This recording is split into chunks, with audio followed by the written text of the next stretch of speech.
നൂറ്റാണ്ടുകൾ പഴക്കമുള്ള തറവാടാണ് കേട്ടോ ഇത്. ഫുള്ള് പൊളിഞ്ഞ് നാശമായിട്ടുണ്ട് ശരിക്കും പറഞ്ഞാൽ. ഇതൊക്കെ നമ്മൾ സൂക്ഷിച്ച് വളരെ വൃത്തിയായിട്ട് വെക്കേണ്ട സ്ഥലങ്ങളാണ് ശരിക്കും ഇതൊക്കെ. ഞാനത് സിനിമയിലൊക്കെ കണ്ടിട്ടുള്ളൂ ഇങ്ങനൊരു സംഭവം. നേരിട്ട് ആദ്യമായിട്ടാണ് കാണുന്നത്. മേൽഭാഗമൊക്കെ ഫുള്ള് തടി കൊണ്ടാണ് ചെയ്തിട്ടുള്ളത്. ഈ ഞാൻ ഇരിക്കണ ഭാഗം ഈ തൂണൊക്കെ തടിയാണ് കേട്ടോ. ഫുള്ള് തടിയാണ്, ഇവിടെയൊക്കെ തടിയാണ്. നമ്മൾ നേരത്തെ സംസാരിച്ച് ഇത്രയും പ്രദേശങ്ങൾ ഭരിച്ചിരുന്ന അധികാരികളായ കുന്നത്താട്ട് മാടമ്പികളുടെ ആസ്ഥാനമായിരുന്നു ഈ ഒരു തറവാട്. ഇത്രയും ചരിത്രമൊക്കെ പറയാൻ കിടക്കുന്ന ഒരു തറവാടായിട്ട് കൂടി ഇങ്ങനെ നശിച്ചുകൂടെ കാണുമ്പോൾ നമുക്ക് തന്നെ ഒരു ബുദ്ധിമുട്ടുണ്ട് കേട്ടോ ശരിക്കും പറഞ്ഞാൽ. ഡോറും കാര്യങ്ങളൊക്കെ ഉണ്ടായില്ല, പണിയും കാര്യങ്ങളൊക്കെ ഉണ്ടില്ലേ. ചരിത്രം നോക്കിക്കഴിഞ്ഞാൽ വള്ളുവനാട് രാജാവിന്റെ സാമന്തന്മാരായിരുന്നു ഇവർ. സൈലന്റ് വാലിയും അട്ടപ്പാടിയും അടങ്ങുന്ന വലിയൊരു ഭൂപ്രദേശം ഈ തറവാടിന്റെ അധികാരപരിധിയിലായിരുന്നു. അങ്ങനെ നമ്മുടെ ഒരുപാട് കാലത്ത് ആഗ്രഹമായിരുന്നു നമ്മുടെ ഈ പുറകെ കാണുന്ന ഈ നേരത്തറവാട് വന്ന് കാണണമെന്നുള്ളത്.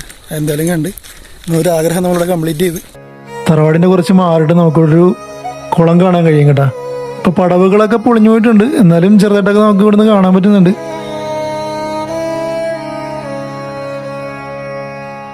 അപ്പം അങ്ങനെ നമ്മൾ തറവാടൊക്കെ കണ്ടിട്ടുണ്ട്. അപ്പം പിന്നെ അധികാരപ്പെട്ട ആരെങ്കിലും ഉണ്ടെങ്കിൽ കാത് സൂക്ഷിക്കാനുള്ള കാര്യങ്ങളൊക്കെ നടപടിയൊക്കെ എടുക്കുക. ഇതിന് നശിച്ച് കാണാൻ തന്നെ ഭയങ്കര ബുദ്ധിമുട്ടാണ് നമുക്ക്. അതുപോലെ തന്നെ ഇവിടെ വേറെ തറവാട് കൂടിയുണ്ട് കേട്ടോ, ഇങ്ങോട്ട് അരികത്തായിട്ട്. അപ്പോൾ ഇവിടെ തറവാട് കൂടി ഉണ്ട്, അതും കൂടി നമുക്കൊന്ന് കാണാം.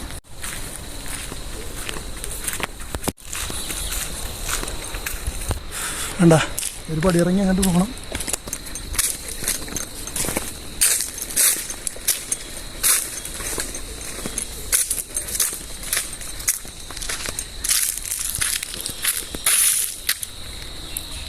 വിളക്കും കാര്യങ്ങളൊക്കെ കത്തിക്കുന്ന ഒരു സ്ഥലമാണ് കാണുന്നത്. ഡീറ്റെയിലായിട്ട് എനിക്കറിയില്ല. എന്ത് ബ്യൂട്ടിഫുൾ ആണല്ലേ, എന്ത് ഭംഗിയാണെന്നറിയോ നേരിട്ട് കാണാനായിട്ട്. ഇന്ന് ക്യാമറ എത്രത്തോളം ഭംഗി കിട്ടുന്നുണ്ടെന്ന് എനിക്കറിയില്ല. അത്രയ്ക്ക് ബ്യൂട്ടിഫുള്ളാണ് കാണാനായിട്ട്. ഇതൊക്കെ എന്തുകൊണ്ടാണ് ഇങ്ങനെ നശിഞ്ഞു പോകണത്, ഇങ്ങനെ നോക്കട്ടേക്കണമെന്ന് എനിക്ക് യാതൊരു ഐഡിയയും കിട്ടാനുള്ള. ആ ഒരു ഭാഗത്തിട്ടൊക്കെ എന്താ വഴിയും കാര്യങ്ങളൊക്കെ ഉണ്ട്. പഴയ വഴികളായിരിക്കണം. നമ്മൾ നേരത്തെ കണ്ട ഒരു കുളം ഉണ്ടല്ലോ, അങ്ങോട്ട് പോകാനുള്ള വഴിയായിരിക്കും കുറേ കാണുന്നത്. ബാക്ക് കാണുന്നതാണ് മുപ്പിൽനാർ തറവാട്. അതിൻ്റെ നേരെ ഇപ്പുറത്തിട്ടാണ് ഈ ഒരു തറവാടുള്ളത് കേട്ടോ. അവിടെ അതേപോലെ തന്നെ എന്തോ ഒരു സംഭവം ഉണ്ടായിരുന്നുണ്ട്, അതൊക്കെ മൊത്തം പൊളിഞ്ഞു പോയിട്ടുണ്ട്.